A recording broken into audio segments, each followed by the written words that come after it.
அது யார் சீக்கிரம் முடிக்க சொன்னது? நீங்கள் வாங்க, இங்கே சொல்லுங்கள் சார். சீக்கிரம் முடிங்கன்ட்டு யார் சொன்னது? கெட்டல் பண்ணிங்களா? ஏன் இப்போ பேசுனாங்களா? ஏன் சொன்னாங்க? என்ன ஊழல்? மொத்த ஊழலுக்கு தப்பு சார்.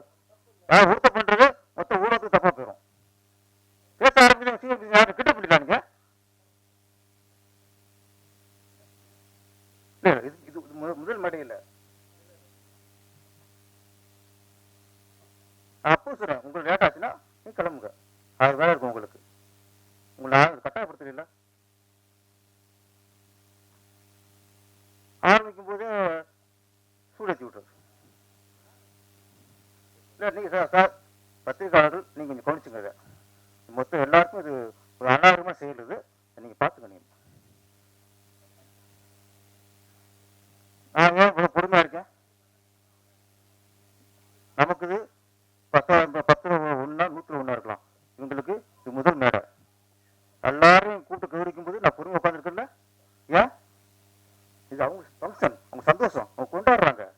கஷ்டப்பட்டு படம் கொண்டு வந்திருக்காங்க. அசிஸ்டன்ட்லேருந்து ஸ்டில் ஃபோட்டோகிராஃபர்லேருந்து எல்லாத்துக்கும் கூட சாவு போட்டு ஒரு சந்தோஷப்படுத்துறாரு. நான் பொறுமையாக இருந்தேன். சீக்கிரம் நான் சொன்னேன்னா நான் இங்கே ஈஸியாக போகணும். 1 hour ஆகும். ஏன் பொறுமையாக இருக்கேன்? அது மதிக்கிறேன். இல்லை இதுக்கப்புறம் அப்படி யாரும் சொன்னால் நேரம் இங்கே வாங்க. உங்கள் மூஞ்சி நான் வெளிச்சந்து பேசுகிறேன்.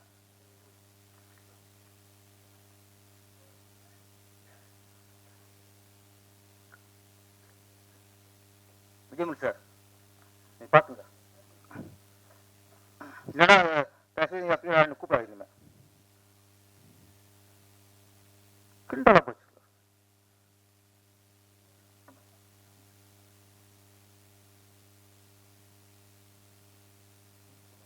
இல்லை ஆரம்பிக்கும் போது தப்பு இல்லை.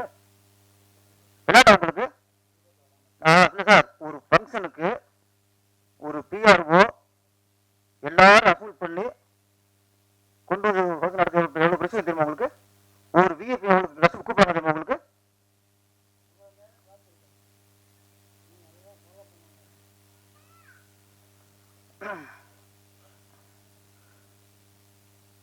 அனைவருக்கும் வணக்கம். இல்லை சார் தப்பு கோரும். நான் சும்மா ஒரு நாள் கோர மாட்டேன். இத்தனை எல்லாம் பேசுங்க. நான் பொறுமை குறைவில்லை. நான் பேச மாட்டேன். அது யாரும் குசு நான் குறிப்பிட்ட யாரும் ஒருத்தப்பட்டு ஓகே. இல்லை மொத்தமாக எல்லாருக்கும் முடியாது. தப்பா பெறும்ல. அனைவருக்கும் வணக்கம். இங்கே எல்லாருமே சிறப்பாக பேசுனாங்க. முதல்ல இந்த ஐஏஎஸ் கண்ணம்மா மேடை இசை வெளியீட்டு விழா அப்படிங்கிறத விட நம்ம பிஆர்ஓ விஜய் அவர்களுக்கு ஒரு அரங்கேற்ற மேடையாக அமைஞ்சிச்சு. வாழ்த்துக்கள். ஆமாம் ஆமாம். அவர் முதல்ல ஒரு பிஆர்ஓ பணிபுரி படத்தில் நான் வந்து பங்கு வருது. நான் வந்து சந்தோஷமாக நினைக்கிறேன். வரலாறு. ஆமாம். அப்புறம் இந்த படத்துக்கு என்னோட அசிஸ்டண்ட் முரளி தான் கூப்பிட்டாப்புல.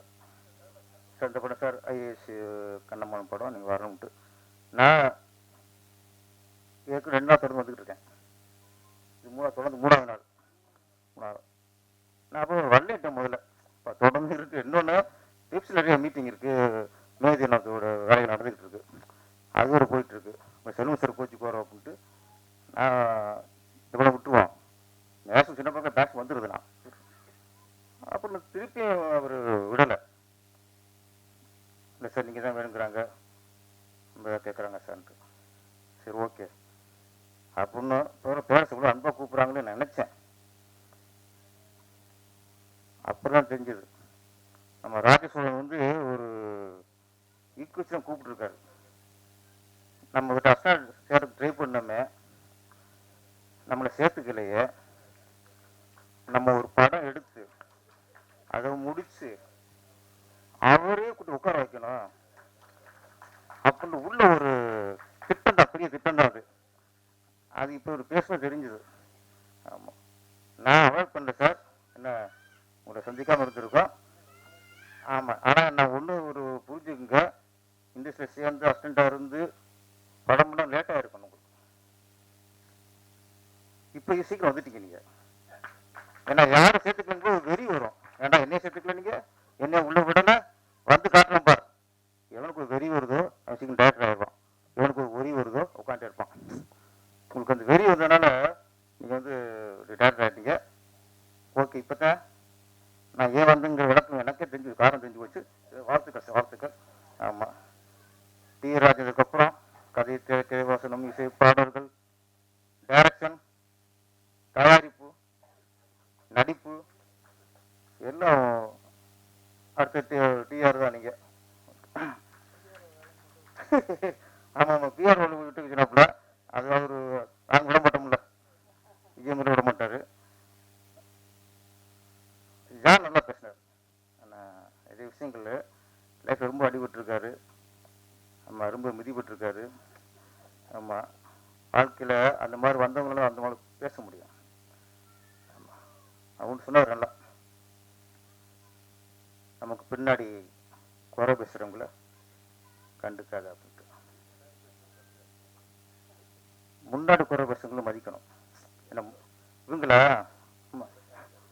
இதை மன்னிச்சிடும், யாரும் ஒருத்தருக்கா மொத்தமாக நம்ம யாரையும் பாதிக்க முடியாது. நண்பர்கள் கூட்டம் அதிகம் இங்கே.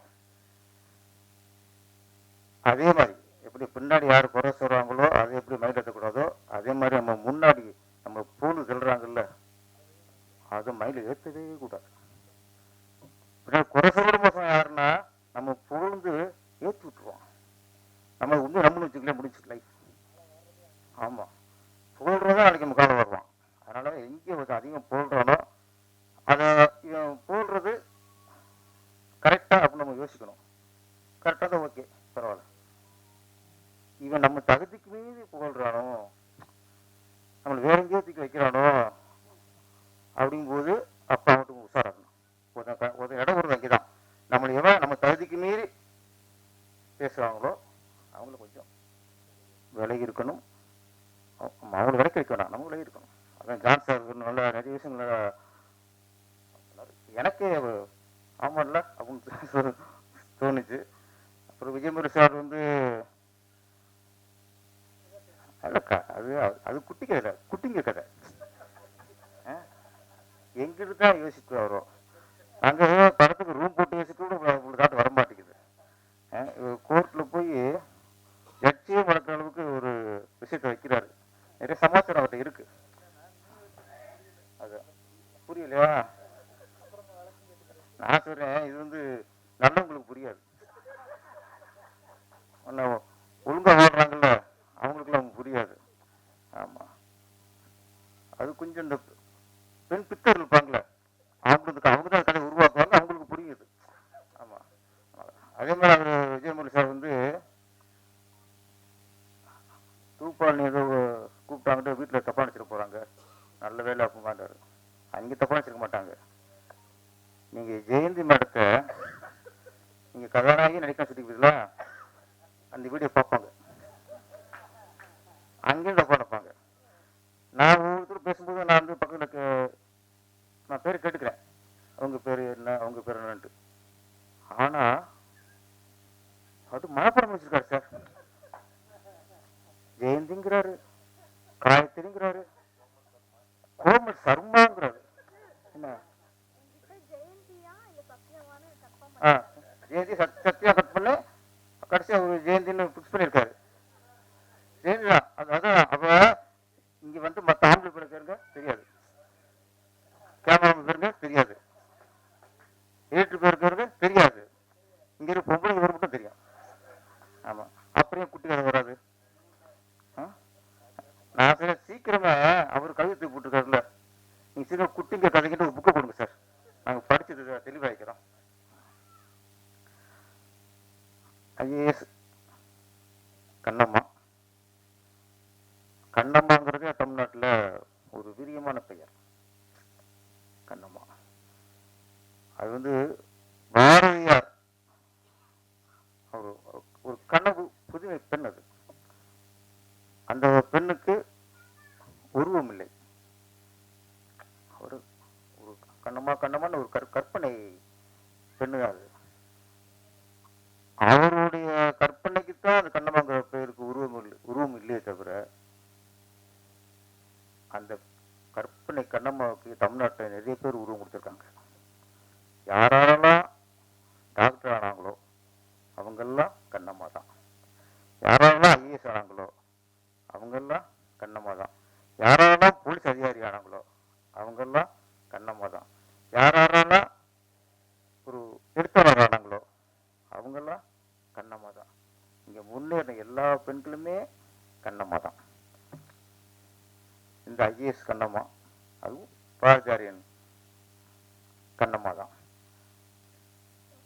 நம்ம நாட்டில் வீரமங்க வேலுநாச்சியார், முதல் தற்கொலைப்படை குயிலி, அஞ்சலியம்மா, நிறைய பேருக்கு அப்பவே முன்னாடியே ஆரம்பிச்சிருக்காங்க. கண்ணமக்கள் 1000 கண்ணமக்கள் உருவாச்சு சொன்னாங்களே, லிஸ்ட் போட்டார்ல. ஐஏஎஸ்ல 2000 கண்ணம்மா, டாக்டர் 5000 கண்ணம்மா நிறைய இருக்கும். நிறைய கண்ணமக்களும் நம்ம உருவாக்கிட்டோம். ஒன்று நம்ம நம்ம பெண்கள் முன்னேறலன்ட்டு நம்ம நம்ம கவலைப்படக்கூடாது. நிறைய முன்னேறிட்டோம். நான் காலேஜில் படிக்கும்போது மொத்தம் 25 பேர் கிளாஸ்ல, 20 பேர் பசங்க இருப்பாங்க, 5 பேரும் பொண்ணு இருக்கும். ஆரம்பிச்சிட்டாங்க, பிரச்சனை ஆரம்பிச்சு வீட்டில். எங்க யார்கிட்ட இங்க நான் பேசுன அங்கே கேட்டுருச்சு. என்ன போன வீட்டில் இருக்கு, இன்னைக்கு கச்சேரி இருக்கு. அப்போ 5 பெண்களே இருப்பாங்க, நாங்கள் 20 பசங்க. நம்ம யாராவது லவ் பண்ணலாம் அப்படின்னு போகல, அதான் ஃபிக்ஸ் பண்ணிக்கலாம். இது ஏன் ஆளு ஒரு பொண்ணு 4 5 பேர் ஃபிக்ஸ் பண்ணிடுவாங்க. நமக்கு ஒன்றுமே இருக்காது. நான் ஃப்ரெண்ட் அனுப்பிச்சுட்டான், ஃப்ரெண்ட் அனுப்பிச்சுட்டான். அப்போல்லாம் 5 பேர் தான் பெண்கள் வருவாங்க காலேஜ், 20 பேரில். இன்னைக்கு ஆண்களை விட பெண்கள் அதிகம் காலேஜில் படிக்கிறாங்க. பெண் முன்னேறி இருக்காங்கல்ல, எங்க கண்ணமக்கள் முன்னேறி இருக்காங்கல்ல. அதனால இன்னொன்று, நீ பேசுன அந்த அம்மா கோமல் சர்மாவா, கோமல் சர்மா தானே கூட கேட்குறேன். ஆமாம், கோமல் சர்மா தெளிவாக பேசுனாங்க, ரொம்ப நல்லா பேசுனாங்க. ஆமாம், சூப்பர், நல்லா பேசுனீங்கம்மா. Okay, super. நான் ஒரு பெண்ணை பேசும்போது தான் நம்ம இது அவங்களுக்கு புரியும். அவங்க படிப்பு மட்டும் இல்லை, இன்னைக்கு நாடு அது நாசமாக போயிட்டு இருக்கு. இன்னைக்கு குட்டியில் அடிமையாயிட்டாங்க, ட்ரக்ஸு. அதெல்லாம் சொன்னாங்க, ஒரு நாட்டை அழிக்கணும்னா அந்த இளைய தலைமுறை அழிச்சா போதும். இளைய தலைமுறை எப்படி அழிக்கணும்? சுட்டுக் கொள்ளணுமா, குத்தி கொள்ளணுமா? அவங்களுக்கு மது பழக்கத்துக்கும் கஞ்சா பழக்கத்துக்கும் அடிமையாக்காலே போதும், நாடு குடிச்சிட போயிடுச்சு. இன்னைக்கு நிறைய ஆயிடுச்சு. நம்ம விழித்துக் கொள்ள வேண்டும். கண்ணமக்கள்ங்கிறது இன்னைக்கு நான் சொல்றேன், படித்து வேலைக்கு போகிற பெண்கள் இல்லை. இன்னைக்கு கண்ணமக்கள் ஒவ்வொரு தாயும் கண்ணமாக இருக்கணும். பிள்ளையை பெற்ற ஒவ்வொரு தாயும் கண்ணமாக இருக்கணும். நம்ம அரசாங்கத்தை குறை சொல்றது, அவங்கள குறை சொல்றது, அதெல்லாம் இல்லை. நம்ம பிள்ளை நம்ம கரெக்டாக வளர்க்கணும். இன்னைக்கு பெற்ற பிள்ளைல யாரு கரெக்டா ஒழுங்கா ஒழுக்கத்தில் வளர்க்குறாங்களோ அந்த ஒவ்வொரு தாயும் இன்னைக்கு கண்ணம்மா. ஒரு ஆணுக்கு பெண்ணின் அருமை சொல்லிக் கொடுங்க. பெண்ணுனா யாரு, பெண்ணின் சிறப்பு என்ன, பெண்ணின் பெருமை என்ன. இந்தியாவிலேயே நம்ம உலகத்திலே இந்தியாவான பெண்ணின் பெருமை பேசுற நாடு, இந்தியாவிலேயே தமிழ்நாடு பெண்ணின் பெருமை பேசுற நாடு. அந்த பெருமையை எங்க யார் சொல்லிக் கொடுக்குறீங்க? பிளேஸ்குள்ள போட்டு அது தவக்கிற நேரத்திலே பிளேஸ்குள்ள போட்டு நாசம் ஆக்கிறாதீங்க, கூட வச்சுங்க. அதே மாதிரியா பெண்களுக்கும் சொல்லுங்க, பெண் பெண் எப்படி இருக்கணும். ஆணோட பெருமை சொல்லுங்க, ஒரு அப்பனோட பெருமை சொல்லுங்க. அப்ப எந்த அளவுக்கு கஷ்டப்படுறான் அப்படின்னு நீங்க பெண்களுக்கு சொல்லிக் கொடுக்கணும். உங்க அப்பா கூட குப்பை விட்டுக்கிறதே பெரிய விஷயம். உங்க அப்பா கூட வேற எவனும் இந்த குடும்பம் நடத்த முடியாது, சொல்லவே கூடாது.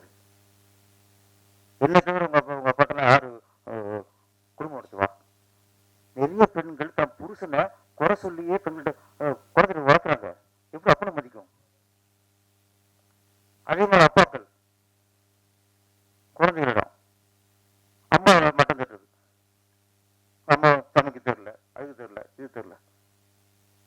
கணவன் மனைவி வந்து குழந்தைகிட்ட வந்து உங்களை கூட குறை சொல்லி பண்ணீங்கன்னா யாரை மதிக்கும்? அது அம்மாவை மதிக்காது, அப்பாவை மதிக்காது, கெட்டு குடிச்சிடப்போ. அப்போ குழந்தை வந்து அம்மாவை மதிக்கணும்னா அப்பா சொல்லணும், அப்பாவை மதிக்கணும்னா அம்மா சொல்லணும். நீங்க இந்த மதிப்பையும் மரியாதை வளர்த்தா தான் அதுக்கு நாளைக்கு சமூகத்துல நல்ல குழந்தைய வளரும். ஆட்கள் மாறி மாறி போடும்போது அதுக்கு வெறுத்து போவோம் முதல்ல. அதனால இன்னைக்கு நம்ம அரசாங்கம் சரியில்லை, ஆசிரியர் சரியில்லை, அதெல்லாம் இல்லை சார். பேரண்ட்ஸ் கரெக்டாக இருந்தா, பேரண்ட்ஸ் ரொம்ப அக்கறையோட குழந்தைய வளர்த்தா குழந்தைகள் நல்லா வளரும். நம்ம வந்து ஸ்கூலுக்கு அனுப்பிட்டா போதும், ஸ்கூலுக்கு ஃபீஸ் கட்டினா போதும், சோத்தை போட்டால் போதும். இப்போ அதுவும் போறதில்லை, ஆர்டர் பண்ணிடுறது, கொஞ்சம் இறங்கிடுது, சமைச்சும் போறதில்லை. இப்போ இன்னைக்கு முழு காரணம் கொஞ்சம் பேரண்ட்ஸு பார்த்துக்கணும்.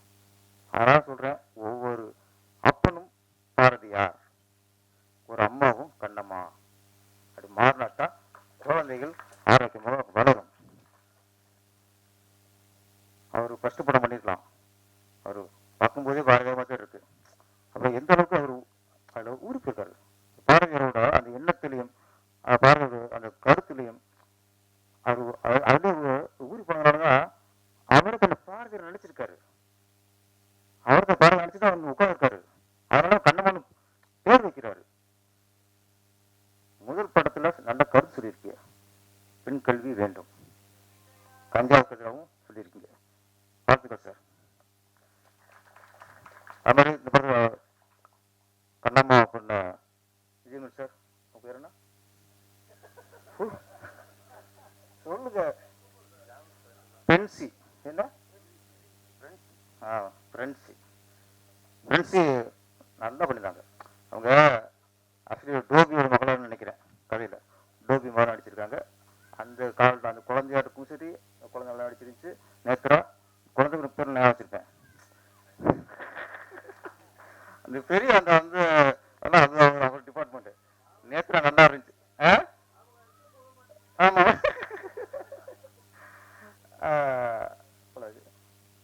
நேத்ரா நல்லா பண்ணியிருந்தாங்க. ஃப்ரெண்ட்ஸ் வந்து அந்த ஒவ்வொரு அதனால சொன்னாங்க ஒவ்வொரு காலகட்டத்திலையும் அது தகுந்த மாதிரி நடிப்பு. அந்த டோபியா இருக்கும்போது அப்போ ஒரு நடிப்பு. அப்புறம் அந்த அந்த சுடிவாரம் போட்டு வருவாங்க, அந்த கம்பீரம் வந்துச்சு, அங்கே கம்பீரம், அந்த லுக் வந்துச்சு. கரெக்டாக அந்த கண்ணம்மாங்கிற அந்த கேரக்டர் உணர்வில் கண்ணம்மான்னு தன்னை நினைச்சாலும் நடிப்பு வரும் சார். நடிச்சிட்டீங்க, சூப்பர். அதுக்கப்புறம் அப்பா ஆட்டுக்குட்டி ஏதோ ஒன்றும் புருஷன் புருன்னு வைங்க, இல்லை ஆட்டுக்குட்டின்னு வைங்க. ஆட்டுக்குட்டிக்கும் புருஷனுக்கும் எங்க சம்பந்தம் இருக்கா? ஆனா என்ன சில இடத்துல குறையா பேச மாட்டேன். ஆட்டுக்குட்டி புருஷன் இருக்காரு, அப்பா நடிச்சிருக்காருல, அந்த அப்பா தான் அந்த வறுமைக்கு அந்த உடம்பு சம்பந்தம் இருந்துச்சு. என்ன அது கொஞ்சம் அந்த வறுமை தர மாதிரி உடம்பு இருந்தா அது மட்டும் கொஞ்சம் ப்ளஸ்ஸாக இருந்திருக்கும். அவரு அப்படி இல்லை, நான் கொளுத்தாள் மாதிரி இருக்காரு, கொளுத்தாள் பழுத்தாள் மாதிரி இருக்காரா, அது மட்டும் கொஞ்சம் மற்ற எல்லாம் நடிச்சுட்டாரு. கோசை பார்க்கும்போது சூப்பரா இருக்கு, அப்படியே பாம்பா இருக்காரு. கொஞ்சம் லாங்கு போகும்போது தான் எந்த அப்படி இருக்காருங்க. நடிப்பு சூப்பர் சார், ஆட்டுக்குட்டி சார் நடிப்பு.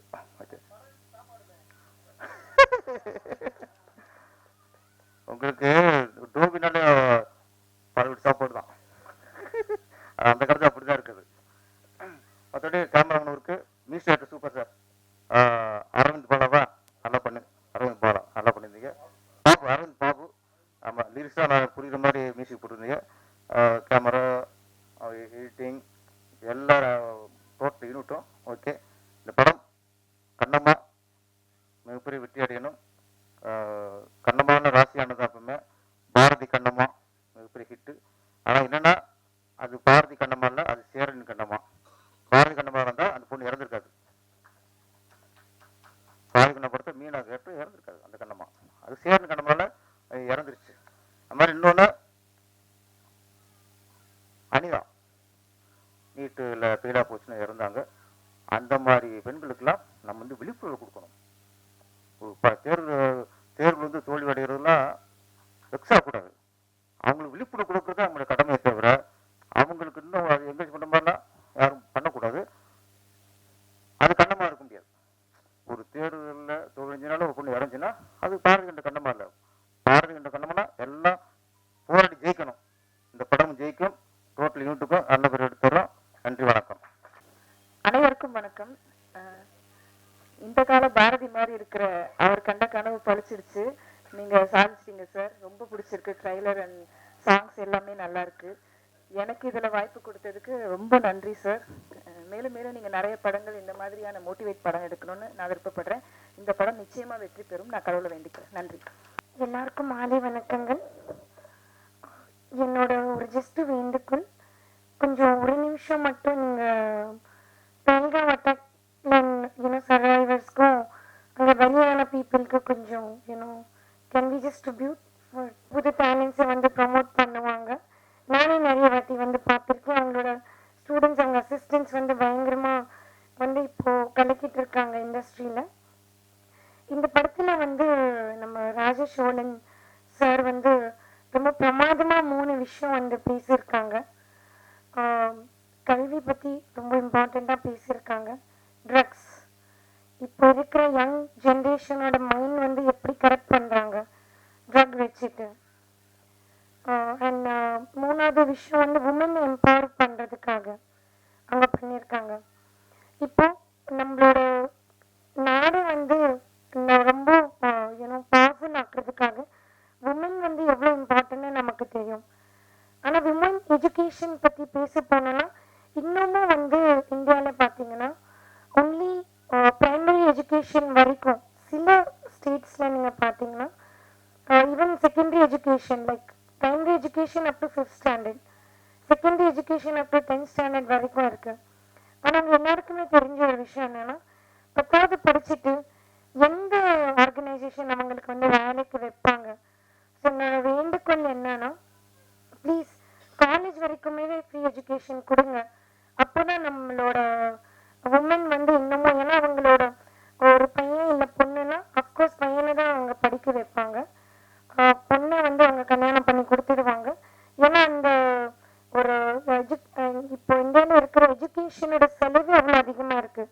அப்படி பண்ணிங்கன்னா இன்னும் நிறைய பெண்கள் வந்து படிக்க வருவாங்க.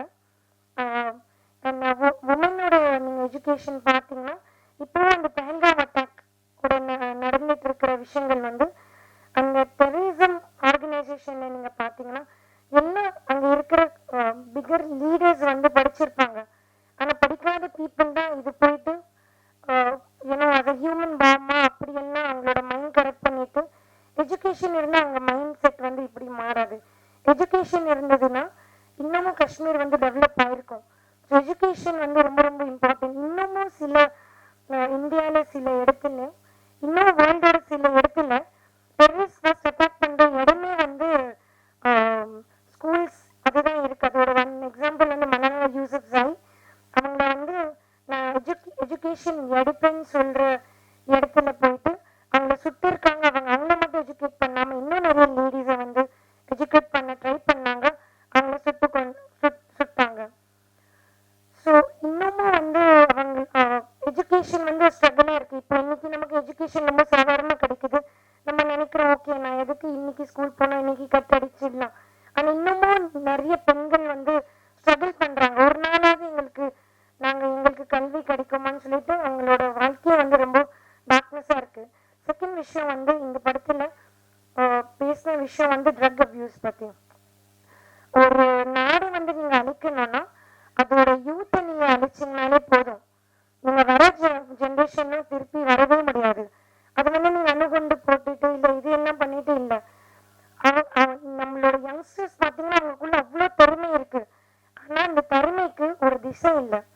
நம்ம எப்படி போகணும், நம்ம ஏன்ச்சா சரி நம்ம இது பண்ண பொழுதுபோக்குக்கு இது பண்ண எல்லாமே நினச்சிட்டு இருக்காங்க. ஆனால் அவங்களுக்கு கரெக்டான ஒரு பாதை இல்லை. என்கிட்ட திறமை இருக்குது, இந்த திறமை நான் எங்கே காட்டணும், என்கிட்ட இந்த திறமை இருக்கு நான் எப்படி எடுத்து போகணும். அதனாலதான் அவங்கள அந்த எம்டி மைண்ட் வந்து டெவில்ஸ் ஹவுஸ்ன்னு சொல்லுவாங்க. அவங்களுக்கு தெரியல என்ன பண்ணணும் இது ஆச்சுன்னா. ஸோ அதனால அவங்க இந்த ட்ரக்ஸ் அந்த விஷயத்துல எல்லாமே வந்து விழுறாங்க. ஸோ எஜுகேஷனும் நீங்கள் ட்ரக் ஃப்ரீ சொசைட்டி பண்ணிட்டீங்கனாலும் உங்கள் நாடு வந்து ரொம்பவே வலிமையாகிடும். அது நான் நம்புகிறேன். அதுலேயே வந்து உமன் எஜுகேஷன் வந்து ரொம்ப ரொம்ப இம்பார்ட்டன்ட். பிகாஸ் எஜுகேஷன் வந்து உங்களை ஈக்குவாலிட்டி வந்து காட்டுது, எல்லாருமே சமமாக நினைக்குது, ஒரு ரொம்ப பீஸ்ஃபுல்லான ஒரு கண்ட்ரி உங்களுக்கு உருவாக்குது. உமன் எஜுகேஷன் உங்களை உமன் எஜுகேட்டடாக மட்டும் இல்லை, உங்கள் நாடு உங்கள் ஃபேமிலி மட்டும் நீங்கள் அதுக்கு பணம் நீங்கள் கொடுக்கல, உங்களோட எக்கனாமிக்கலாக கூட நீங்கள் டெவலப் பண்ணுவீங்க உமனை நீங்கள் அதை பண்ணும்போது. அது ரொம்ப பியூட்டிஃபுல்லான மெசேஜ் கொடுத்துருக்காங்க. ராஜசோழன் சார் வந்து பாரதியாரும் ராஜசோழனோட காம்பினேஷன். அவங்க பாரதி வந்து புதுமை பெண்ணு வந்து எழுதியிருக்காங்க. ஸோ அது அந்த கான்செப்ட்ல தான் சார் வந்து இந்த படத்தை வந்து எடுத்திருக்காங்க. இப்போ வந்து உமனோட எஜுகேஷன் வந்து ஒரு அவேர்னஸாக மட்டும் இல்லாமல் இப்போ நம்ம இறங்கி இது வந்து ஒரு ஸ்டெப்பாக எடுக்கணும். எல்லா உமனை எல்லா நம்ம சில்ட்ரனை வந்து எஜுகேட் பண்ணுறது ஒருத்தங்க வந்து நம்ம சபதம் எடுக்கணும். அதுதான் இந்த படத்தோட ஐ திங்க் நம்ம கொடுக்குற tribute. Thank you so much John sir நீங்கள் கூப்பிட்டதுக்கு. விஜய் உங்களுக்கு நான் ரொம்ப வாழ்த்துறேன். இன்னமும் உங்களோட இந்த பிஆர் பயணம் இன்னும் ரொம்ப சக்ஸஸ்ஃபுல்லாக இருக்கும். தேங்க்யூ.